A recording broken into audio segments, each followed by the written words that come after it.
Se coloque em pé. Eu quero orar com você.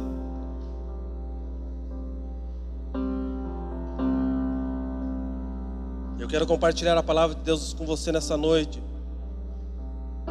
O título de hoje, Samuel, é salada de fruta. Tá tudo misturado. Porque cada vez que nós falamos acerca da palavra de Deus, essa palavra ela precisa gerar vida em nós.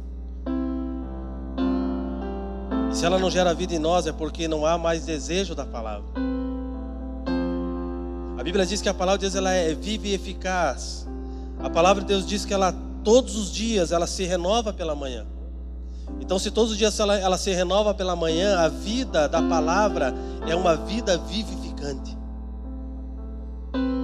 E se quando eu leio a palavra não tem vida, é porque a minha vida não condiz com a vida que está na palavra. Por quê? Porque não há mais desejo e fome meu para com a palavra do Senhor. A palavra não mudou, ela continua viva e eficaz. Ela continua gerando vida vivificante. A questão é como eu estou lendo a palavra e como a palavra está me lendo nesses dias. Porque se a palavra é viva, ela lê eu e você todo dia. Não sou eu que leio a palavra, mas é a palavra que me lê para conferir se eu estou de acordo com aquilo que ela está dizendo. Queridos, eu tenho dito que nesses dias o Senhor está vindo sobre a igreja brasileira com um aferidor de medidas. E sabe o que Ele está fazendo? Ele está pegando tudo aquilo que Ele disse para a igreja fazer e está comparando com o que a igreja está fazendo. E se a igreja não estiver de acordo com aquilo que Ele mandou fazer há um tempo atrás, o juízo virá sobre a igreja para que a igreja volte para o lugar do propósito. Nesses dias o Senhor está passando na minha e na tua vida com um aferidor de medidas para ver se nós estamos andando segundo aquilo que Ele propôs nos nossos corações. E quando alguém vem com um aferidor de medidas, a primeira coisa que eu faço é conferir se as medidas estão corretas, porque eu vou ser aferido.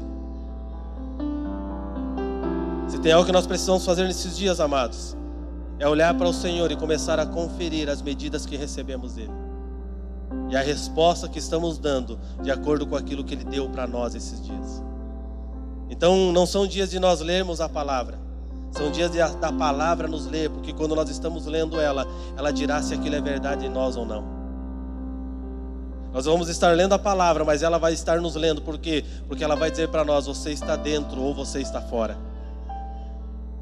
Não são dias de nós ficar chorando porque nós não conseguimos alcançar uma vitória financeira, uma vitória aqui, uma vitória ali. Não são dias para isso.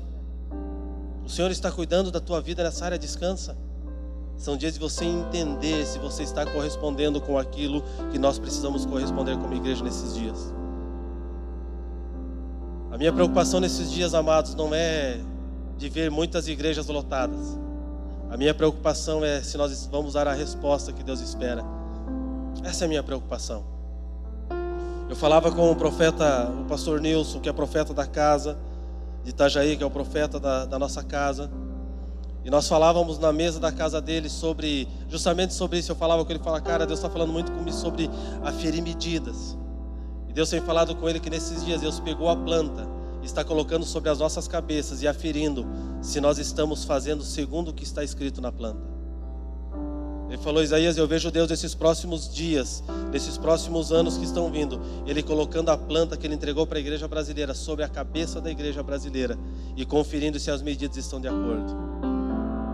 E se não estiverem, nós vamos precisar desconstruir aquilo que fizemos pela força e pela nossa vontade própria. É por isso que nós precisamos entrar no lugar de conferir as coisas do alto com aquilo que estamos fazendo aqui.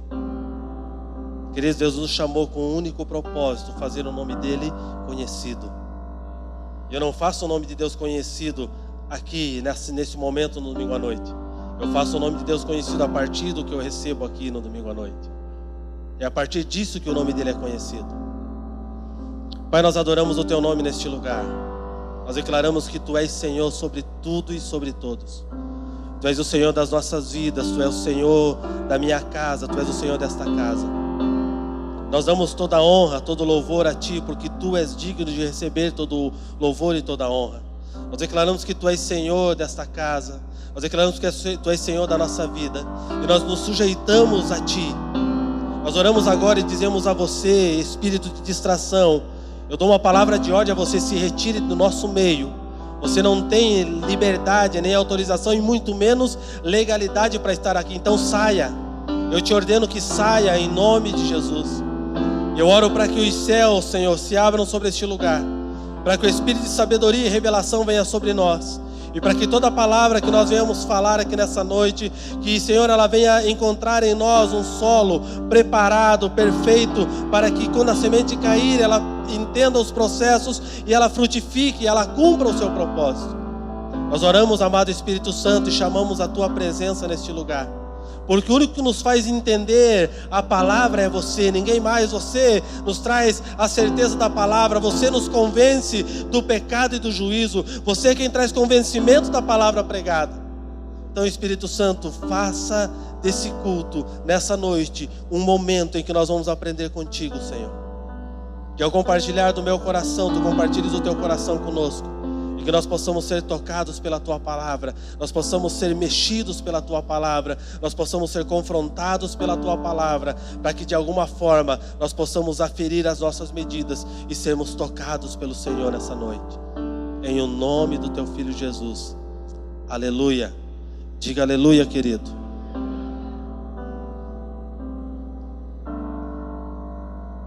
Sente-se.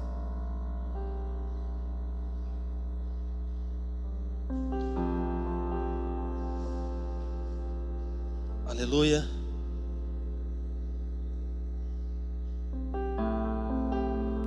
O que Deus espera de nós esses dias é que nós tenhamos um estilo de vida coerente com a palavra que nós carregamos.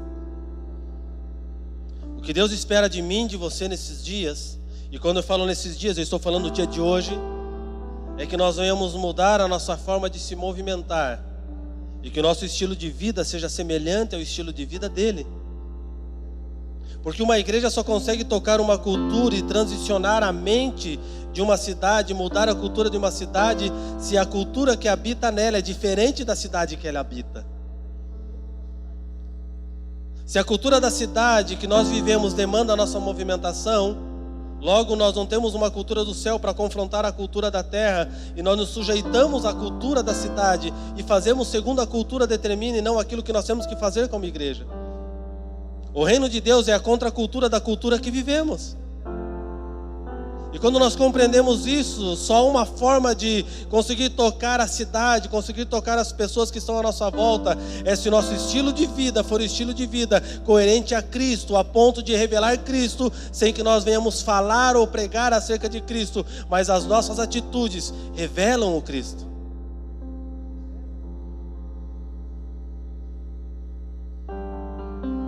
O que Deus está levantando nesses dias são homens e mulheres dedicados, como Noé foi dedicado, em construir uma arca num tempo que ninguém imaginava para que servia. Mas enquanto ele construía aquela arca, ele gerava um juízo sobre aqueles que viam, mas não queriam fazer parte daquilo. Agora, como que Deus vai levantar uma igreja em juízo para uma humanidade, se a igreja não está coerente à sua palavra, e ela anda segundo o conselho dos ímpios e segundo o conselho do mundo, ela não anda segundo o conselho do Pai? Se nós não entendermos isso, cada vez que nós paramos para aferir, para ver como estamos andando, se as nossas atitudes elas não se parecem com a de Cristo, nós não temos como ser uma contracultura. Ainda nós somos dominados pelo velho homem, ainda é o velho homem que determina a nossa movimentação, ainda é o velho homem que determina a nossa resposta às circunstâncias difíceis do momento. O fato de Cristo ter vindo é para que não mais o velho homem, o velho Adão domine as minhas atitudes, mas que a partir de Cristo, um novo homem, renascido a partir dele, um homem santo, puro e verdadeiro, torne-se verdade em nós e uma natureza divina tome conta de nós, a ponto de nós fazermos as coisas assim como Cristo fez e espera que nós venhamos fazer. E quando nós olhamos para essa realidade espiritual, nós percebemos que mesmo quanto à igreja, como corpo, como família, nós ainda deixamos muito a desejar, porque ainda as nossas atitudes estão baseadas naquilo que pensamos e naquilo que o mundo diz, e não naquilo que a palavra diz. Quando somos feridos, ferimos. Quando somos atacados, nós atacamos. Quando nos falam mal de nós falamos mal também.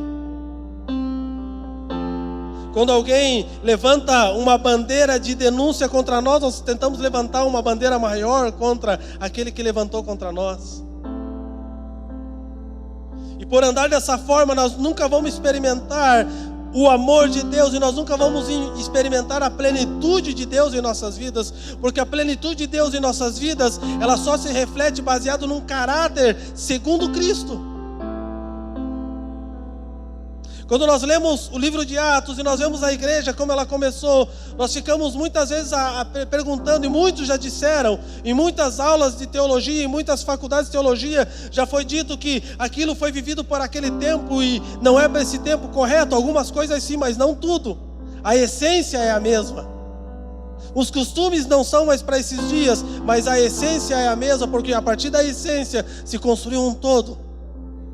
Para você construir um bom perfume, você precisa ter uma boa essência. E a essência vai em todos os frascos, seja grande ou pequeno. É a partir de uma essência que você vai desenvolver um bom perfume. A essência da igreja de Atos, ela era vista não pelos costumes deles, mas pela forma com que eles se moviam e a forma que eles demonstravam Cristo. Então a nossa discussão não tem que ser os costumes da igreja de Atos. Nós precisamos olhar para a essência da igreja de Atos, onde todos se reuniam em comum, para partir o pão, para estar juntos, para tudo que eles tinham era compartilhado entre eles, tudo que eles tinham eles faziam junto, eles oravam junto, eles liam a Bíblia junto, eles faziam tempos de estudo bíblico juntos. Sabe o que eu sonho, irmãos? Eu sonho com uma igreja que não precisa ter um dia que o pastor disse, tal dia vocês vão reunir para alguma coisa. Mas eu sonho com uma igreja que ela se reúna nas casas para estudar a palavra. Que ela não espere, não, gente, a partir de agora vocês vão ter que ter o dia, na terça-feira vocês vão reunir nas casas para fazer estudo bíblico, tá bom? E quem não for, vai ver o raio do céu, vai lhe partir no meio. Não é assim. Mas que seja despertado em nós o desejo de esquadrinhar as Escrituras, de ler a palavra e conferir entre irmãos a ponto do quê? De sermos transformados pela palavra. É isso que Deus espera de mim e de você. Que nós possamos desenvolver em nosso coração o desejo de ler as Escrituras. De nós sairmos aqui e nos encontrar em casa, em alguns lugares, e nesses lugares nós sentarmos à mesa, abrirmos a palavra e conferir as Escrituras. Não discutir a tua ideia, a minha ideia, se você pensa melhor que eu, se o que você entendeu é maior que eu. Não, é conferir, é olhar se estamos de acordo com aquilo que está escrito. É fazer aquilo que a igreja do princípio fazia. Eles se reuniam para conferir se eles estavam vivendo de acordo com aquilo que estava escrito. E se eles não estivessem vivendo de acordo com aquilo que estava escrito, eles se sujeitavam a serem transformados para viverem aquilo que estava escrito. Senão as nossas reuniões são um passo de reuniões em que nós nos juntamos somente para comer e para beber, e para dar risada e contar piada. Nós temos que entender a nossa natureza. A nossa natureza é a partir de Cristo, e a partir de Cristo nós precisamos desenvolver um homem interior maduro. E o homem interior maduro só é desenvolvido a partir do momento que ele é confrontado pela palavra.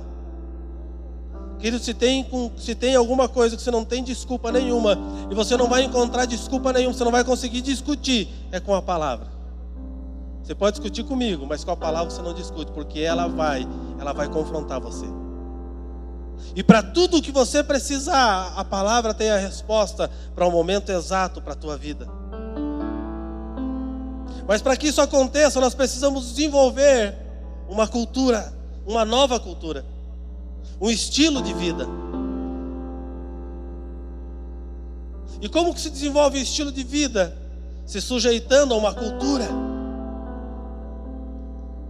A pergunta que eu me faço nessa noite é: qual é o nosso estilo de vida esses dias?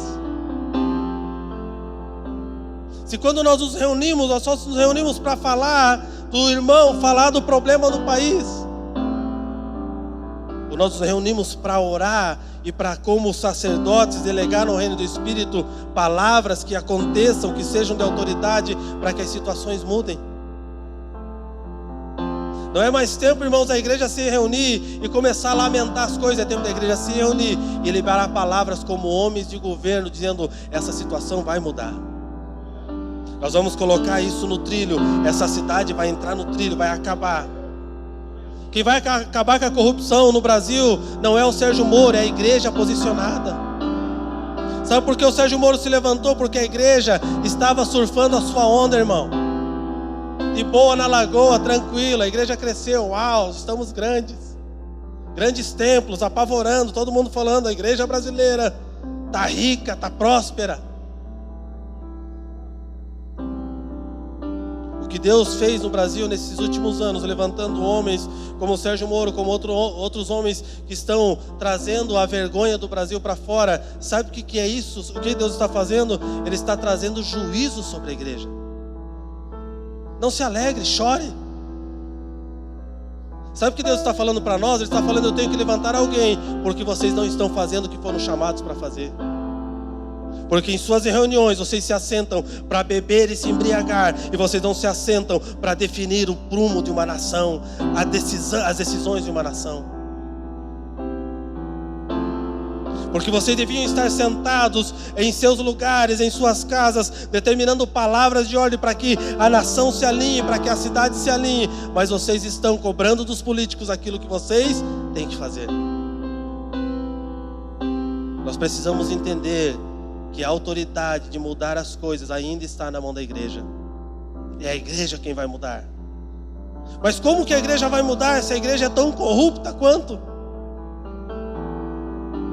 Se o nosso modelo, o nosso estilo de vida não é o estilo de vida segundo Noé, um homem íntegro, um homem que encontrou graça aos olhos de Deus. Por quê? Porque ele vivia em uma nação totalmente destruída e deturpada, mas ele era íntegro. Ele era correto e seus dias agradavam ao Senhor.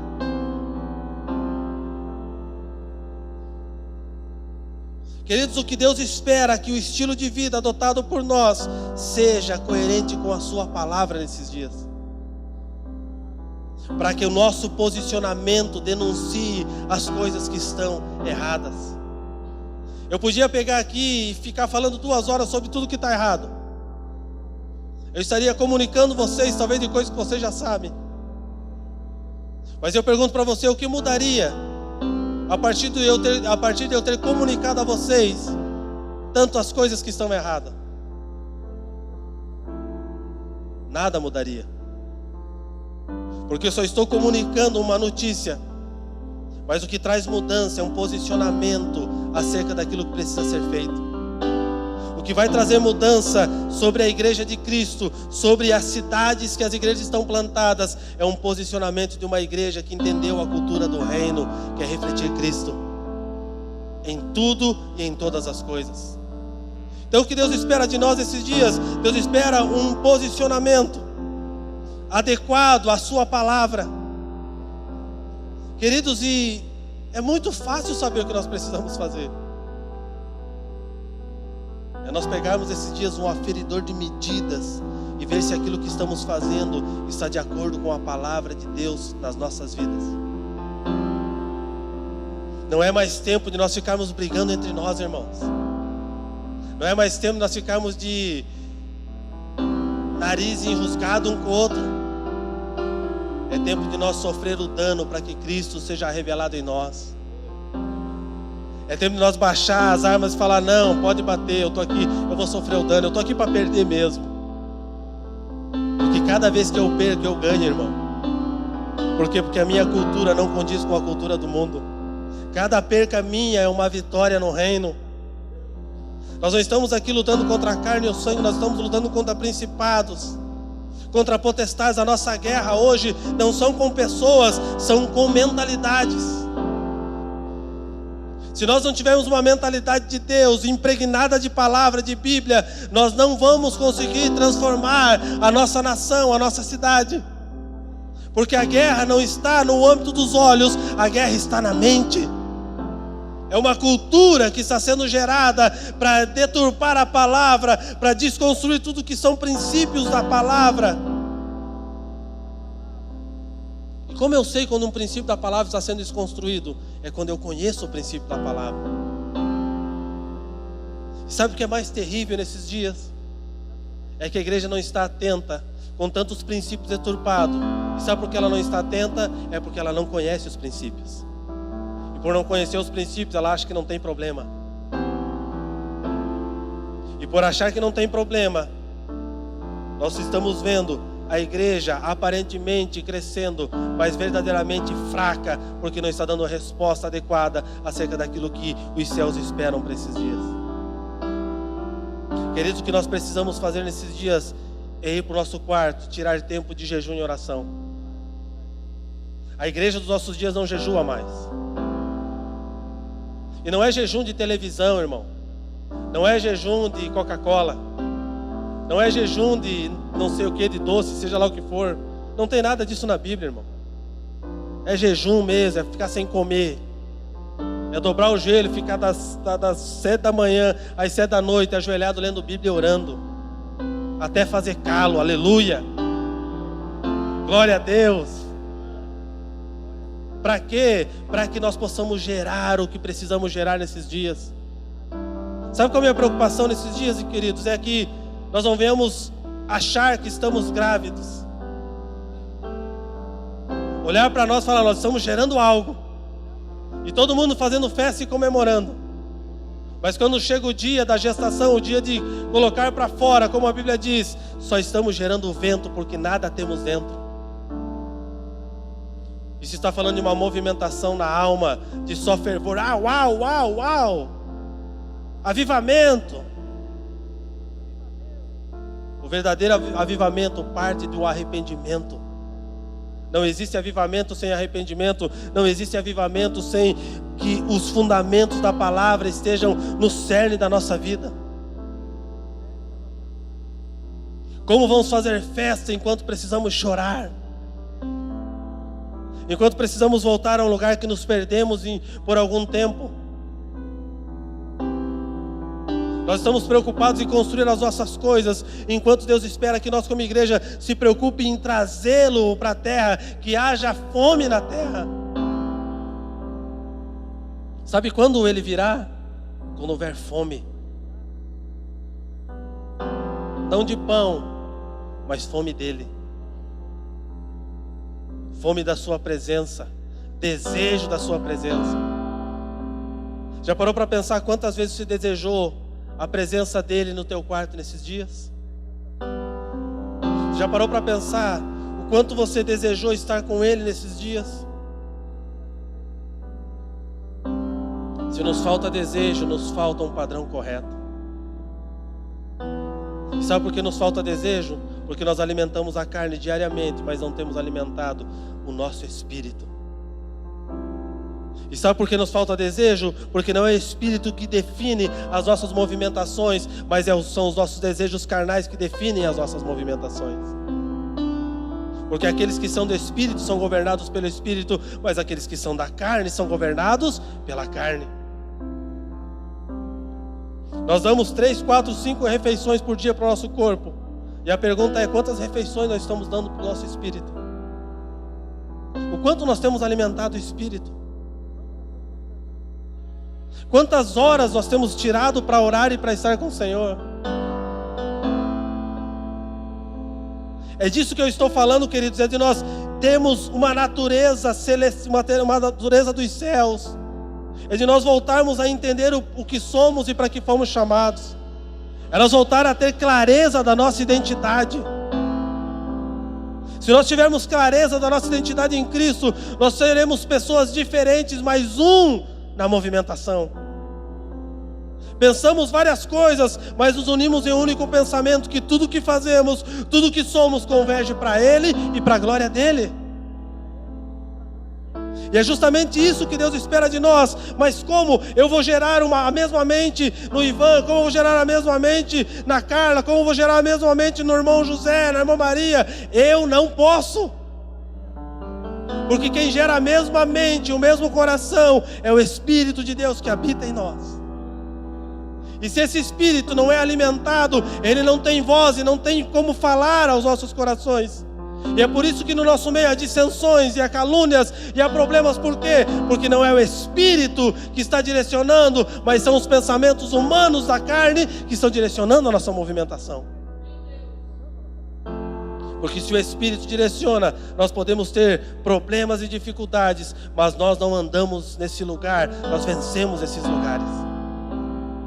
Por quê? Porque é o Espírito quem dirige a nossa movimentação. Agora eu gostaria que você fizesse a pergunta que eu tenho feito para mim.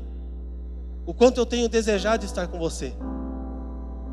O quanto eu tenho desejado estar com Cristo? O quanto eu tenho desejado? Eu me lembrava essa semana.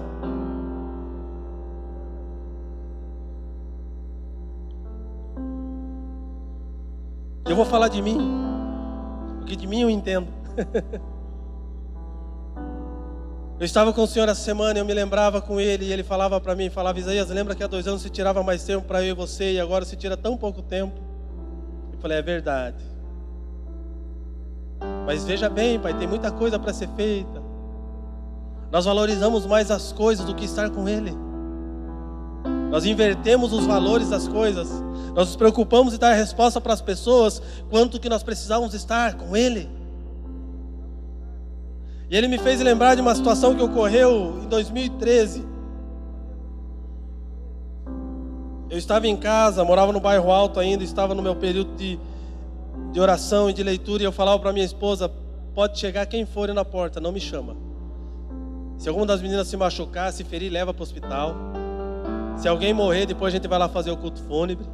E se Deus quiser que ressuscite, a gente ora para ressuscitar. Eu não vou atender ninguém. Eu me lembro que numa segunda-feira, um pastor congregava conosco. Depois daquilo ele não quis mais congregar, não sei porquê. Ele passou na nossa casa e exigiu que eu atendesse ele. E brigou com a minha esposa: não, o pastor tem que me atender, eu preciso muito falar com ele.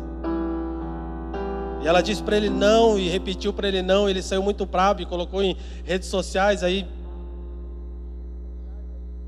quando eu terminei o período meu de oração, eu saí, a Dani falou: deu problema. Eu falei: deu? Deixa quieto, Deus resolve.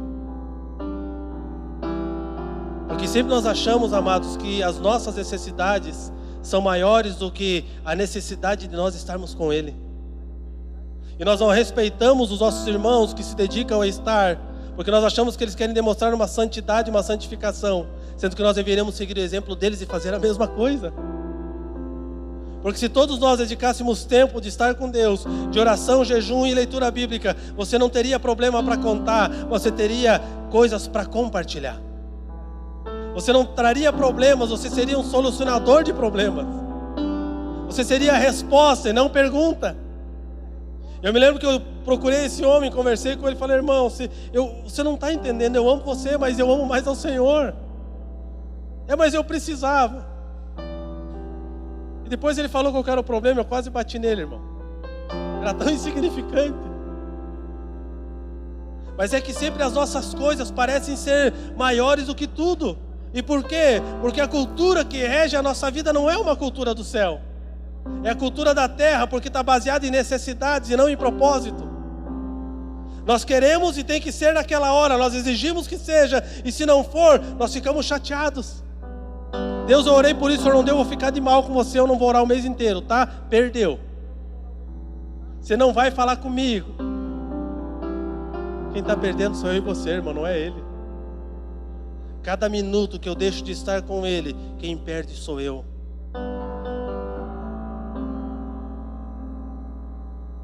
Não existe casamento sem relacionamento. Não existe casamento sem se conhecer, sem compartilhar momentos. Agora eu pergunto: como que nós vamos nos casar com o nosso noivo se nós não nos relacionamos e não conhecemos o desejo e a vontade dele para esses dias? Como nós podemos clamar para que ele venha porque nós estamos querendo se casar com Ele, se nós não estamos dispostos a relacionar e conhecer a sua vontade.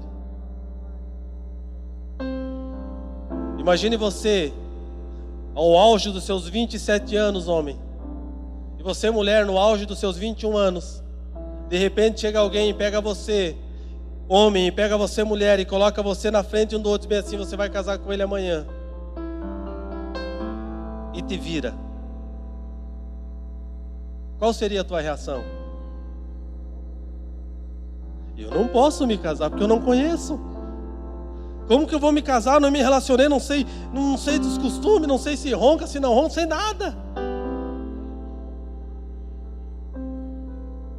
Eu não sei se aperta a pasta no meio ou no final.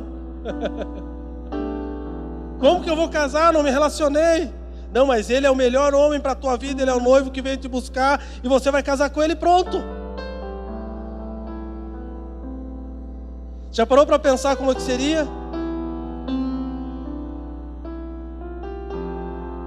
Agora, como nós queremos nos casar com o Senhor, como nós queremos conhecê-lo, se nós não nos dispomos a estar com Ele em um momento de intimidade para conhecer a vontade dEle para as nossas vidas. Nós não sujeitamos a nossa vontade a dEle, porque, queridos, o relacionamento está baseado em sujeição mútua. Não existe relacionamento sem que você se sujeite a andar no relacionamento. Você não se relaciona com Deus do teu jeito, você se relaciona com Deus do jeito dele. E o jeito dele é jejum, oração e palavra. Não mudou. Nós mudamos. Nós inventamos o jejum de Daniel, nós inventamos o jejum disso, o jejum daquilo. Nós inventamos um monte de jejum. Sabe por quê? Porque é mais fácil. Eu me lembro que em 2004, foi 2004 teve Copa do Mundo, foi? É? Quando foi? 2002? 2002, né? Teve a Copa do Mundo, irmãos. Cada vez que eu me lembro disso, eu fico tão bravo comigo. Mas aleluia, foi bom para aquele tempo. E eu fiz um jejum de 40 dias de televisão. Mas eu fui tão orelhudo que eu nem me lembrei que era a Copa do Mundo. Se tivesse lembrado, tinha já para fazer depois. Mas na minha ignorância, foi uma bênção. Eu cresci muito. E todo dia que tinha jogo, eu subia. Nós morávamos numa casa, tinha um sótão. Eu subia para esse sótão, é sótão mesmo, não era ático não, era sótão. Quem é mais antigo aí conhece que é sótão. É aquele chãozão lá e as telhas, era lá mesmo. Eu tinha meu colchãozinho lá, eu subia lá na hora do jogo e falava para Dani, deixa a TV baixa, não quero escutar. E durante todo o jogo eu estava orando, o coração estava no jogo, mas estava lá no Senhor, estou orando, sacrificando, aleluia. Acabava o jogo, descia correndo, e aí o que deu, qual foi o placar? Mas de alguma forma, na minha ignorância, Deus me ouviu. E eu recebi um depósito do Senhor naqueles 40 dias. Foi muito bom. Mas chegou um dia que eu deixei de ser menino. Eu cresci, eu precisava saber que eu não podia mais andar na ignorância. Porque nós temos, queridos, nós temos a velha prática de querer melhorar as coisas que já estão boas. Nós pegamos o jejum bíblico e queremos deixar ele melhor. Não, Jesus, aqui é só passar, só ficar sem comer? Não. Fazer uma coisa diferente. Sim, pessoal viciado em Facebook, jejum de Facebook. Um mês, aleluia. Se você fizer jejum, segundo a Bíblia diz, você não vai ter tempo para Facebook, irmão. Se você ir para o teu quarto, fechar a tua porta, estar com ele, ler Bíblia, orar, você não vai ter tempo para Facebook. Você não vai ter tempo para ficar assistindo a televisão, a série que você mais gosta. Por quê? Porque aquele tempo é dele. Porque o jejum bíblico não mudou. O jejum bíblico ainda é aquele que você se retira para estar com ele, para ouvir o que ele tem para falar para você, para entender as diretivas dos céus para você. E porque nós deixamos de fazer muitas coisas e achamos que podíamos melhorar, nós entramos em um monte de modismo que num tempo de ignorância talvez foi bom para nós, mas não cabe mais para esses dias. São dias em que Deus está tirando muitos de um lugar de meninice para um lugar de maturidade, e no lugar de maturidade não pode mais vivenciar meninices. Nós precisamos crescer, por quê? Porque Deus não entrega herança para filho menino, Deus entrega herança para homem maduro. Em Santa Catarina tem um ditado que o pessoal fala menino pequeno. Quer dizer que é sem responsabilidade. Deus não entrega a herança para menino pequeno, irmão. Deus entrega para homem. E o homem tem que entender e se posicionar no lugar que Deus o estabeleceu e o chamou. Quando eu falo homem, estou falando de mulheres, estou falando de homens, estou falando de todos. Mas o problema é que nós queremos alcançar lugares, nós queremos ter herança, e nós clamamos: Deus, eu sou teu filho, você disse que tem uma herança para mim, e eu quero a herança, eu preciso da herança, porque eu tenho que mostrar para os outros que você é comigo, aleluia. Sabe o que Deus vai dar para você? Vai dar um tutor para te ensinar a chegar ao tempo determinado da maturidade. Porque em Gálatas ele fala que para esses ele levanta tutores. Para quê? Para ensiná-los até chegar o tempo determinado em que o Pai vai dizer que eles estão prontos. Não sou eu quem digo que estou pronto, é o Pai que determina se eu estou pronto ou não. Mas o problema é que nós olhamos para nós nos achamos bons. Não, eu estou pronto, assim eu estou, uau. É tipo aquele lutador que chega, você já viu? Quem gosta? Quem assiste o UFC aqui? Aleluia, eu também gosto muito desse negócio aí. Você vai entrevistar o lutador e falar: não, essa luta é minha, o cinturão é meu. Mas o outro também está dizendo a mesma coisa, então vai dar empate. Porque os dois estão muito seguros que aquilo é deles. Não, eu me preparei, o outro não se preparou que nem eu me preparei melhor. E sabe o que é engraçado? É cômico, é que geralmente o mais garganta é o que perde a luta. E o que se dizia mais preparado, e por quê? Porque o orgulho do homem precede a sua queda. Teve uma luta que eu assisti que eu gostei muito. Foi de duas mulheres disputando o cinturão. Eu não lembro o nome, porque o nome é bem complicado de dizer. Mas eu lembro que a campeã parecia um pitbull em cima da mulher. Ah, vou destruir você, vou comer você na janta. Ah. E ela quietinha, cabecinha baixa, de boa. Entraram as duas no ringue. E a outra lá babando, parece cachorro quando está com raiva. E a outra lá olhando para cima. Vamos lá. 3 minutos, o cachorro louco estava no chão morto. E a ovelhinha estava de pé. Por quê? Porque o orgulho precede a queda. Sabe quando eu sei que eu estou pronto? É quando eu me sinto inapto. Quando eu olho para mim e falo: Senhor, eu não estou pronto para isso. Ele fala: opa, agora você entendeu. Porque não é pela tua aptidão que Deus promove você, é pela tua entrega que Deus vai te promover. É pelo tanto que você está disposto a perder que você vai ser estabelecido. No reino de Deus as coisas funcionam de uma forma diferente. No reino de Deus você não chega apresentando o teu currículo. No reino de Deus quem monta o teu currículo é o Senhor. É Ele quem determina as funções e a tua caminhada. Não é você quem chega a Deus o seguinte: ó, eu fiz faculdade, fiz isso, fiz aquilo, estou aqui, ó, vim aqui apresentar para você, e aí como é que é? Como é que nós vamos resolver esse negócio? Estou aqui, quero servir, tenho a carteirinha, fiz os cursos. Quanto vai ser o salário? Aí Deus olha para mim e para você falar bem assim: volta para o final da fila que você não entendeu nada. Volta lá, aprende com o trabalhador da última hora, que chegou no final do dia, só perguntou se podia se envolver no trabalho, não perguntou quanto que ia ganhar. O que traz maturidade em nós é quanto mais nós servimos aqueles que precisam ser servidos. O que vai fazer Cristo ser demonstrado através da minha vida é o quanto eu estou disposto a perder nesses dias. O desafio nosso nesses dias é se nós estamos dispostos a perder para ganhar.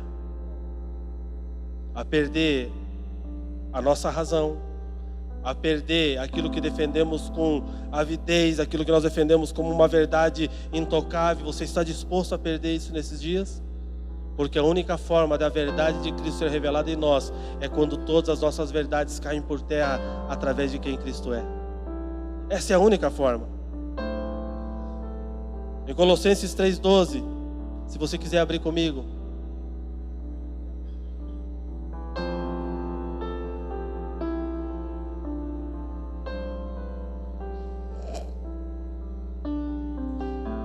Está escrito: revesti-vos, pois, como eleitos de Deus, santos e amados, de ternos afetos de misericórdia, de bondade, de humildade, de mansidão e de longanimidade. Revesti-vos, pois, como eleitos de Deus. Eleitos de Deus fala sobre homens que foram chamados e foram eleitos, foram nomeados com autoridade. Por quê? Porque nesse período eles desenvolveram o caráter de Deus. O que determina a minha eleição, o que determina ser eleito por Deus é se o meu caráter corresponde ao do Senhor. Porque na sequência ele fala santos e amados, de ternos afetos de misericórdia, de bondade, de humildade, de mansidão e de longanimidade. Ele fala sobre frutos que refletem o caráter de Deus em nós. O fato de sermos eleitos só nos torna eleitos se a nossa movimentação e o nosso caráter condiz com Cristo. É justamente esse estilo de vida que nós precisamos adquirir. No seguinte versículo diz: suportai-vos uns aos outros, perdoai-vos mutuamente, caso alguém tenha motivo de queixa contra outrem, assim como o Senhor vos perdoa, assim também perdoai vós. Mas sabe qual é o problema? É que se eu tenho um problema com alguém aqui, eu tenho um problema com o Juliano, eu vou chegar para o Juliano e vou colocar tudo o que eu penso acerca do problema. Eu vou colocar a minha verdade acerca do problema. E o Juliano vai ficar por baixo, porque ele também não vai se abaixar, né? Ele vai ter que falar a parte dele. Ele vai colocar para mim tudo que é verdade para ele. E eu pergunto para você: houve perdão e nós resolvemos o problema aqui? Sim ou não? Não. Nós aumentamos o problema, porque a nossa verdade, o nosso orgulho continua maior do que aquilo que Cristo espera de nós. Mas o que nós devemos fazer, segundo esse versículo, é chegar um perante o outro e confessar o motivo, a queixa, confessar um ao outro e gerar perdão, porque os dois estão perdendo para que Cristo seja gerado em nós através do seu amor. Você errou comigo? Sim, e eu errei com você, então nós dois erramos. Quem errou mais? Não importa, importa que nós dois estamos errados. Então nós temos que fazer o quê? Nós temos que nos arrepender para que Cristo seja gerado em nós através de uma atitude de arrependimento. São coisas simples. São ou não são simples? Sim ou não? E por que é tão difícil? Porque nós vamos para as esferas da autoridade, porque nós vamos para a mesa dos juízes para definirem coisas que nós podíamos definir como homens maduros na mesa. É justamente porque pensamos que somos eleitos, mas não somos, porque o caráter de Deus não está impresso em nós. Nós somos salvos, mas não somos maduros o suficiente de ter autoridade para se mover nesse lugar, de ter o caráter de Deus, de se arrepender de perder, para que Ele seja revelado através das nossas atitudes. Então não adianta nós dizermos que somos eleitos se a nossa movimentação não condiz com pessoas que precisam demonstrar aquilo para que foram eleitos. Dentro da palavra correta de uma pessoa eleita, dentro da verdade de uma pessoa eleita, ela é eleita para fazer o que ela quer, sim ou não?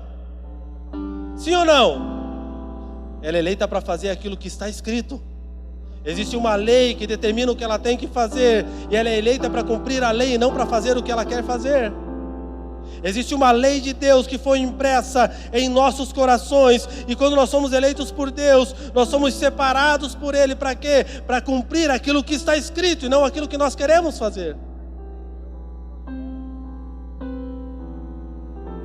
Assim como o Senhor vos perdoa, assim também perdoai-vos.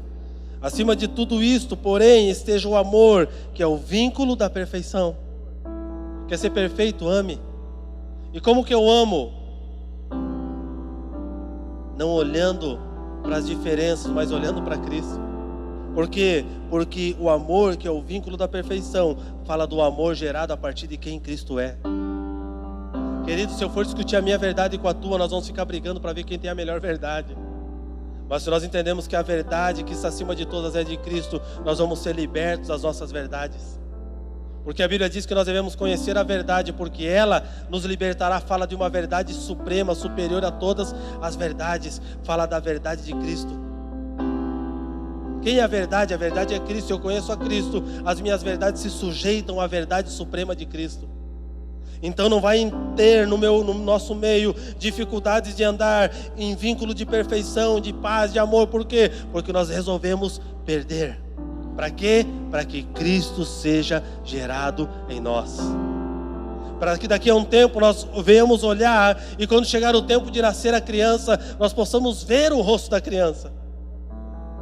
Porque a maior tristeza de alguém que está gerando é quando nasce não poder ver aquilo que está gerando. E se nós estivermos gerando, construindo a partir dos nossos pensamentos, a partir das leis desse mundo que regem a nossa movimentação, nós não vamos gerar nada, nós vamos gerar vento. Não vamos ser resposta para esse tempo, nós vamos ser mais uma alegoria de alguma coisa, menos uma resposta concreta daquilo que Deus espera. Seja, porém, a paz de Cristo o árbitro em vossos corações, a qual também fosse chamados em um só corpo, e sede agradecidos. Seja a paz de Cristo o quê? O árbitro. Árbitro quer dizer, é Ele quem dirige.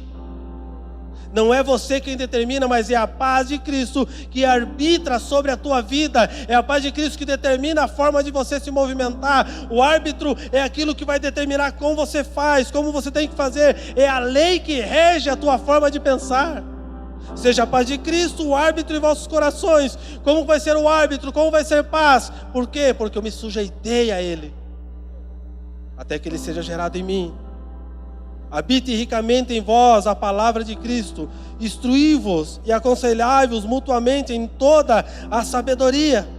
Sabe para quem o apóstolo está falando? Ele está falando para homens maduros. Ele está dizendo bem assim, você não precisa que alguém chegue e fique te dizendo o que fazer. Vocês vão sentar juntos e mutuamente vocês vão se aconselhar, e mutuamente vocês vão falar sobre coisas espirituais, e mutuamente vocês vão desenvolver sabedoria, e mutuamente vocês vão entoar salmos e hinos, vocês vão cantar, e no final de tudo vocês vão ter gratidão. Por quê? Porque tudo é feito para Ele e por Ele. Queridos, é essa igreja que precisa se levantar.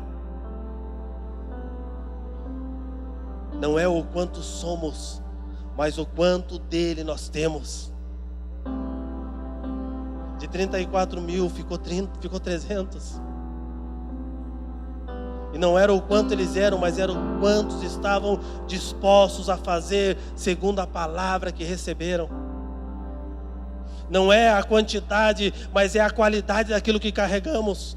Um homem em Cristo, um homem transformado pode salvar e pode redimir toda uma cidade.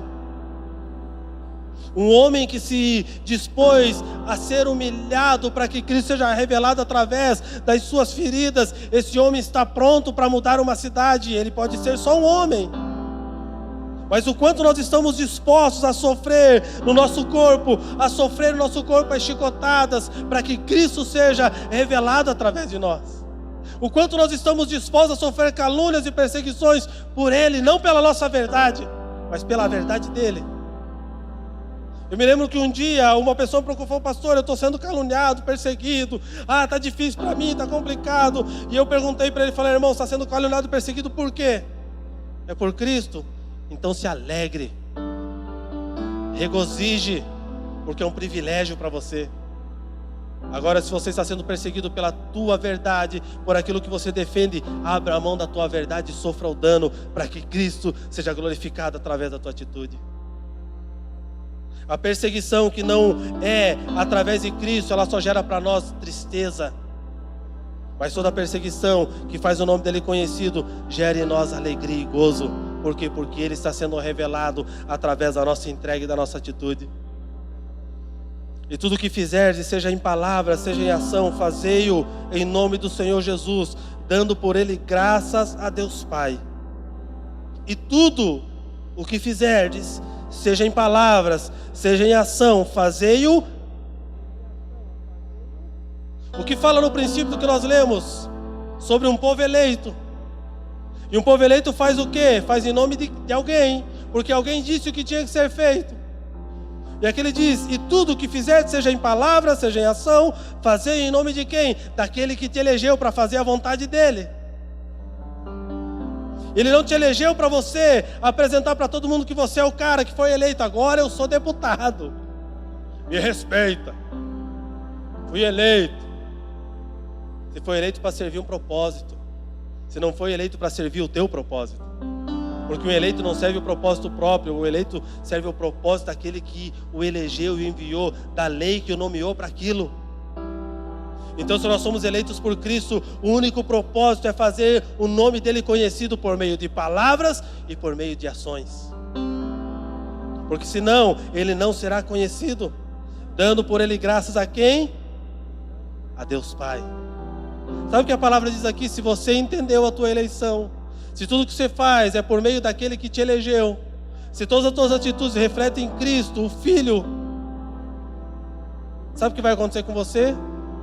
Assim como o Pai olhou naquele dia que a humanidade estava totalmente perdida e encontrou graça em um homem, em uma família, Ele vai olhar para você e vai encontrar graça em você. É isso que a palavra está dizendo. Se você entender para que você foi eleito, se você gerar o fruto do Espírito, se você se sujeitar ao Senhor, Ele, a graça, vai revelar você a Deus Pai. Deus vai olhar para você com graça e vai falar: Ele está fazendo segundo o modelo que lhe foi entregue. Queridos, são coisas que parecem simples, mas que na verdade, nos dias de hoje, se tornam um desafio para serem praticadas. Por quê? Porque a única forma de praticarmos essas verdades bíblicas é se nós estivermos dispostos a derrubar o altar de orgulho que habita dentro de nós. E a única forma de derrubarmos o altar de orgulho que habita dentro de nossos corações é quando nós subjugamos o nosso corpo a jejum, oração e súplica. Não tem outra forma. Eu me lembro que eu fiz muitas vezes em jejum, esse jejum que você levanta cedo, 7 horas da manhã, faz uma oração de 15 minutos. Vai trabalhar, xinga no trânsito, briga com o patrão. Volta para casa, meio-dia, você vai comer, o pessoal vai comer. Não, hoje eu estou de jejum. Chega em casa às 6 horas, desesperado. Você falou que ia entregar às 6h30, você olha para o relógio e fala: infeliz, e relógio não passa a hora. Dá 7, mas não dá 6h30. Aí você vai 6h30, com aquela cara de crente bem legal, para Deus, Senhor, lindo, cheiroso, maravilhoso. Querida minha alma, vim entregar o meu jejum, que foi para o teu nome ser glorificado. Aleluia. Glória a Deus. Está pronta a comida, mulher? Quero comer. Isso não é jejum, irmão. E quantas vezes nós fizemos isso pensando que era jejum? Mas graças a Deus por Cristo Jesus, que nos traz a revelação da sua palavra. Eu quero chamar você nesses dias para se levantar como um exército de homens que se posicionam. Eu quero chamar você a sacrificar um dia da tua semana para estar com Ele. Eu quero chamar você a deixar um domingo para Ele, desde a manhã até a noite, a sacrificar a picanha, a costela, e passar o teu dia com Ele,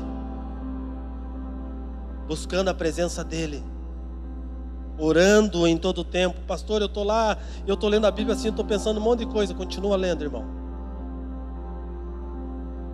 Irmão, não é igual aquele filme que você assistiu, que você esfrega a lâmpada de Aladim, sai o gênio e fala: o que você quer?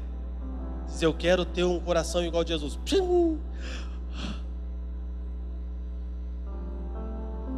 Não é assim. Isso é historinha, é conto da carochinha. Os processos que desenvolvem o caráter de Cristo em nós, isso demanda tempo, sacrifício e entrega. O teu primeiro dia de jejum vai ser o mais terrível da tua vida.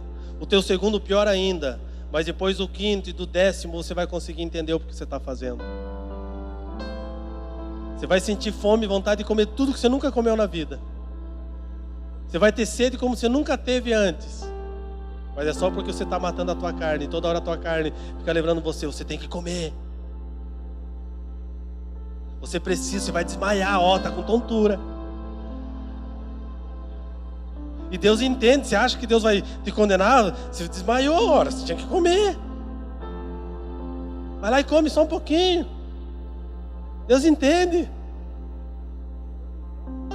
Deus sempre vai entender. Quem não vai crescer somos nós, porque não estamos dispostos a sujeitar nossa carne para que Cristo seja manifestado em nossas vidas. É por isso que quando se fala de jejum, fala de um lugar de retiro para estar com Ele. Não é movimentação na carne, é sujeitar a carne a Ele. E o desafio que eu quero lançar para essa casa, para essa igreja nesses dias, é que você comece a praticar uma vida de jejum, de oração e de leitura da palavra. Que você tire, só tem domingo, tira um domingo por mês, irmão. E aí quando você ficar com coragem, tira 2. Quando você ficar bem macho, tira 3. E quando você entender, você vai tirar os 4. E você vai ser beneficiado das 2 formas. Vai ser beneficiado no espírito e na carne, porque você não vai comer exageradamente e vai dar uma emagrecidinha. Aleluia! O que nós precisamos esses dias, queridos, é entender o que precisamos fazer para ser resposta para aquilo que o Pai quer que nós sejamos. Não procure a resposta em outro, a resposta está em você. O que Deus precisa fazer, Ele vai fazer através de você. O que Deus precisa realizar, Ele vai realizar através de você. Por quê? Porque você é uma peça-chave de todo o corpo, da movimentação do corpo. Eu não faço nada sozinho, e você também não, mas nós fazemos juntos. Nós fazemos juntos. Por que nós fazemos juntos? Por quê? Porque Cristo está sendo gerado em nós, na maturidade do corpo. É isso que nós precisamos entender. Senão nós vamos passar os nossos dias somente sentando numa cadeira, passando o tempo ouvindo alguém pregando, mas não vamos praticar a palavra e não vamos ter a verdade da palavra em nós. Aquele que ouve as minhas palavras e as pratica. Queridos, não é mais tempo só de ouvir, é tempo de praticar.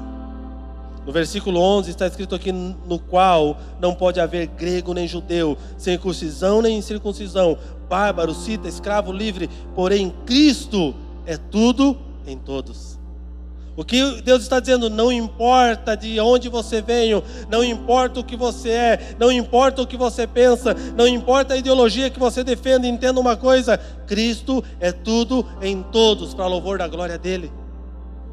Porque se Ele não for tudo em todos, não adianta nós dizermos que somos um, sendo que nós não estamos dispostos a ser um. Então o desafio dessa noite para mim e para você é que nós venhamos entrar em um tempo de sacrifício, para que nós venhamos nos tornar aptos a manusear e a deliberar acerca da herança que temos do Senhor. Você talvez esteja triste e aborrecido porque você sabe que tem uma herança e não consegue fazer nada com a herança. Sabe o que é terrível, irmão? É alguém chegar a falar para você, falar bem assim: Ivan, te contar uma coisa. Tinha um parente lá na China, parecido com você, chinês, a mesma cara. Chinês baiano. Ele era milionário. E você ganhou uma herança. Até aí maravilhoso. A senhora já está falando em língua estranha, dando pulo, fazendo aviãozinho, helicóptero, dando chute no alto. Só que tem um detalhe.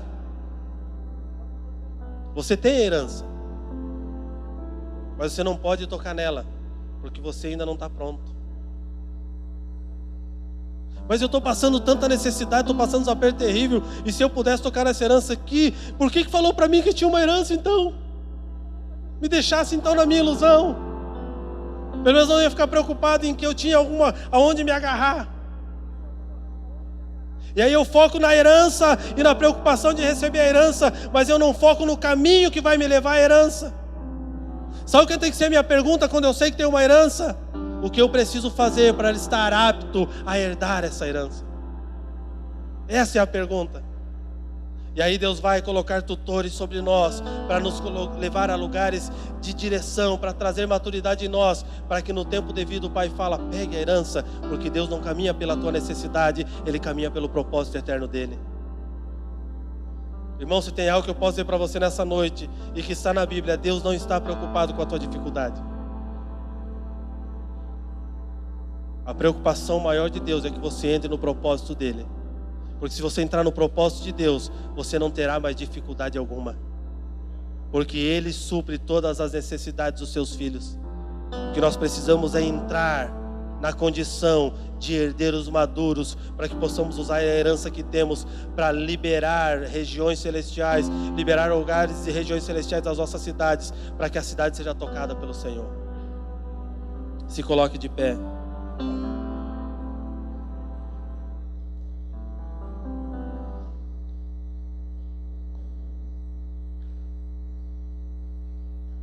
Aleluia.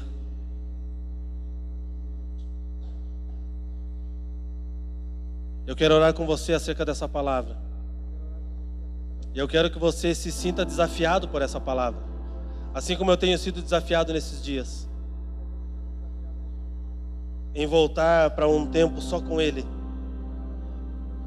em voltar para um tempo de dedicação, de jejum, palavra e oração, a voltar para um lugar que nós perdemos porque achamos que já éramos maduros o suficiente e que não precisávamos mais disso. O que nos mantém na maturidade é saber que somos dependentes, queridos. Enquanto nós entendemos que somos dependentes do Senhor, nós estamos caminhando para a maturidade. Eu quero orar com você para que você desenvolva uma vida de oração, para que você desenvolva uma vida de leitura da palavra e que você desenvolva uma vida de jejum e súplica no Senhor. Não um jejum de coisas, mas um jejum da totalidade do que você é. Um jejum de entrega total, de uma entrega total para que Deus seja gerado em você, a ponto de você refleti-lo por palavras e por ações. Pai, nós te louvamos pela palavra, Senhor, nós te louvamos pela leitura da tua palavra.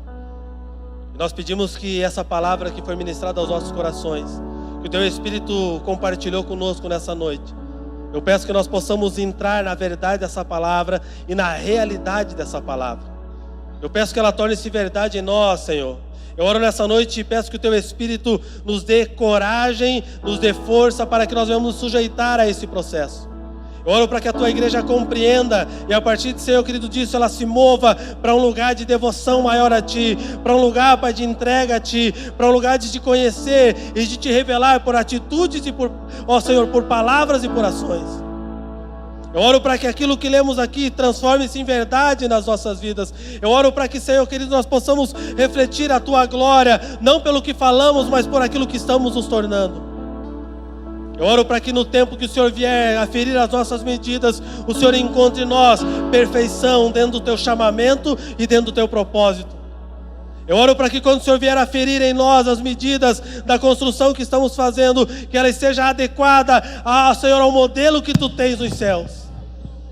Eu oro, Pai, para que essa palavra gere vida em nós, que não seja mais uma palavra, que não seja mais uma mensagem, mas que seja vida na nossa vida, que seja verdade em nós, que gere em nós desejo de sermos transformados. A minha oração, Espírito Santo, é que o Senhor nos confronte, que o Senhor derrube os nossos altares de orgulho, que o Senhor derrube as nossas verdades, para que a Tua verdade, que é a verdade suprema, que está acima de toda a verdade, seja a verdade em nós, e nós venhamos se sujeitar a ela. A minha oração é que nós venhamos, Senhor, nos humilhar para que o Senhor seja exaltado. A minha oração é para que todo altar que construímos de orgulho, defendendo os nossos pensamentos, caia por terra nesse momento. Que Tu sejas entronizado no centro da nossa vida, no centro do nosso coração, e Tu determines a nossa forma de se movimentar, a nossa forma de andar. Essa é a minha oração em nome do Teu Filho Jesus. Aleluia. Diga aleluia.